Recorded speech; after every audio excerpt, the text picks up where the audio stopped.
वाले हैं। बहुत ध्यान से आज की कथा सुनना कि एकादशी का आपसे आपसे आपके बच्चे पूछेंगे, मम्मी हम भगवान विष्णु का दर्शन करते हैं, हम राम जी का दर्शन करते हैं, हम कृष्ण भगवान का दर्शन करते हैं, हम भवानी माता का दर्शन करते हैं, हम शंकर जी का दर्शन करते हैं, हम सारे देवी देवताओं का दर्शन करते हैं, पर ये एकादशी माता तो कभी नजर ही नहीं आती। पूछेंगे कि नहीं पूछेंगे कि तुम जिस एकादशी का व्रत करते हो इनका जन्म कहां से हुआ, कहां जन्मी थी? एकादशी की जन्मस्थली कहां है? भाई भगवान कृष्ण की जन्मस्थली तो मथुरा है, श्री राम जी महाराज की जन्मस्थली बोल दो जम के अयोध्या है।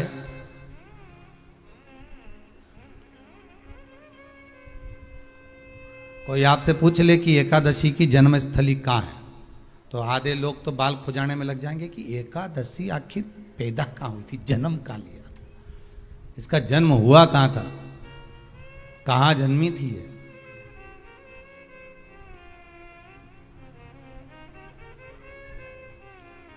इसका जन्म स्थल है कहां? और अगर मान लो जन्म स्थल एकादशी का है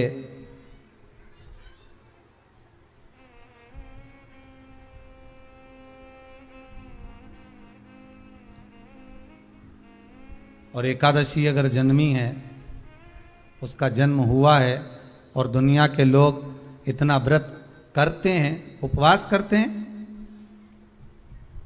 तो फिर इसका जन्म स्थल कहां होगा? तो कहा इसका जो जन्म स्थल है वो बद्रीनाथ। कहां पर है? बद्रीनाथ। और उस बद्री विशाल में भी एक गुफा जिसका नाम है हेमवती। क्या नाम है? हेमवती। उस गुफा में एकादशी का जन्म स्थल है। बद्री विशाल में हेमवती गुफा जो 12 योजन अंदर प्रवेश करने जितनी है, 12 योजन की गुफा के अंदर, हेमवती के अंदर एकादशी का प्रागट्य हुआ था, एकादशी का जन्म हुआ था।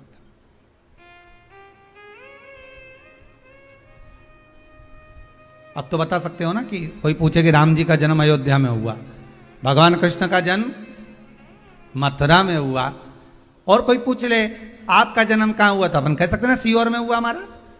और आपसे कोई पूछे कहां हुए तो कहीं इंदौर में हुए, कि देवास में हुए, कि भोपाल में हुए, कि मुंबई में हुए, कि पूना में हुए, आपका तो बता दोगे। पर बच्चे आपसे पूछ ले मम्मी तू इतनी एकादशी का व्रत करती है, एकादशी का तू व्रत करती है और सबको करा देती है कि बल्लभ कुल की एकादशी करो, भले बकरी जैसे चरो पर एकादशी करो, और सबको एकादशी कराया, तो कोई पूछ ले कि एकादशी का जन्म कहां हुआ था, तो आप कह सकते हो कि बद्री विशाल में, हेमावती में, बद्री विशाल के हेमवती गुफा के अंदर जो 12 योजन की गुफा है, उस गुफा में एकादशी का जन्म हुआ।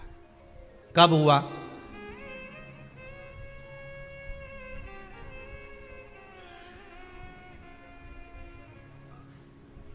जन्म होने का कारण, राम जी के जन्म होने का कारण था रावण का संहार। भगवान कृष्ण के जन्म होने का कारण था कंस का संहार। नरसिंह भगवान के जन्म होने का कारण, प्रकट होने का कारण था हिरण्यकशिपु का संहार। वराह भगवान के प्रकट होने का कारण था कि पृथ्वी को जल पर लाकर ठहराना, हिरण्याक्ष का संहार।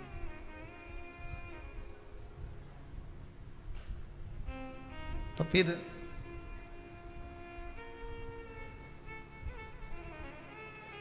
इसके जन्म का कारण क्या है? तो कहा इसके जन्म का केवल एक कारण है। सतयुग में, अब एक और बात का बहुत ध्यान दीजिएगा महाराज, सतयुग एक बार नहीं हुआ कि तुम सोचो कि सतयुग के बाद में द्वापर, त्रेता आ गया, त्रेता के बाद द्वापर आ गया, द्वापर के बाद कलयुग आ। एक सतयुग नहीं है, एक त्रेता नहीं है, एक द्वापर नहीं है, ना जाने कितने कितने सतयुग निकल गए, ना जाने कितने कितने द्वापर, त्रेता, कलयुग, ना जाने कितने निकल गए।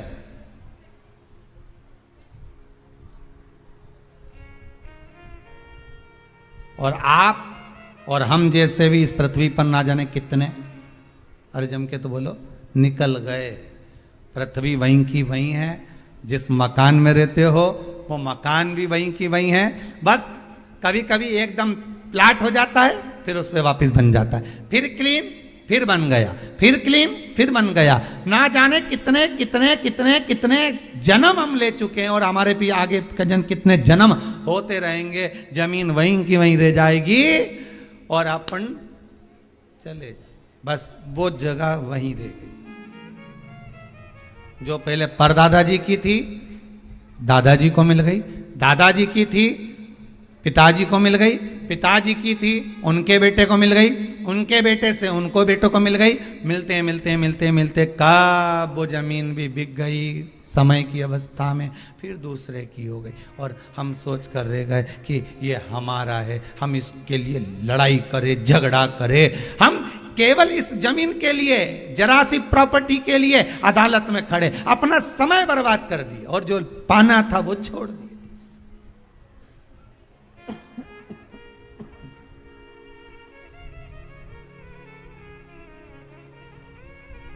जो पाना था वो छोड़ दिया हमने।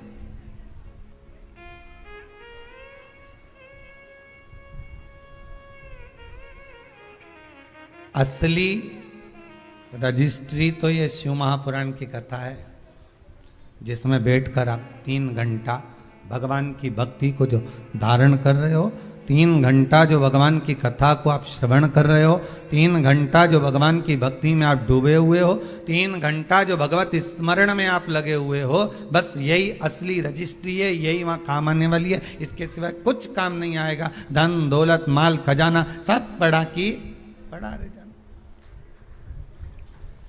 सब धरा की धरा।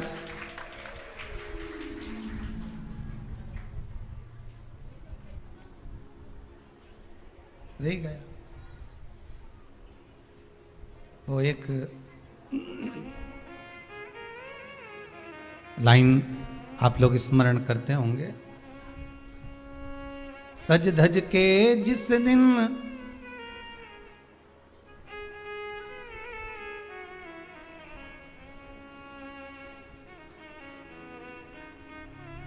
सज धज के जिस दिन मौत की शहजादी आएगी, न सोना काम आएगा न चांदी आएगा।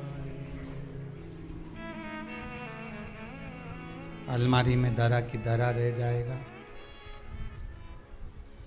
लॉकर में पड़ा की पड़ा रह जाएगा। लॉकर में पड़ा की पड़ा है, अलमारी में धरा की धरा है। कपड़े भी सारे घड़ी बने की बने रहे, कपड़े भी धरे की धरे रह गए और सब पड़ा रह गया। कि छोटा सा तू कितने बड़े अरमान हैं तेरे, मट्टी का तू सोने जैसे मान है तेरे। मट्टी की काया एक दिन मट्टी मिल जाएगी, न सोना काम आएगा न चांदी आएगी, न सोना काम आएगा न चांदी आएगी।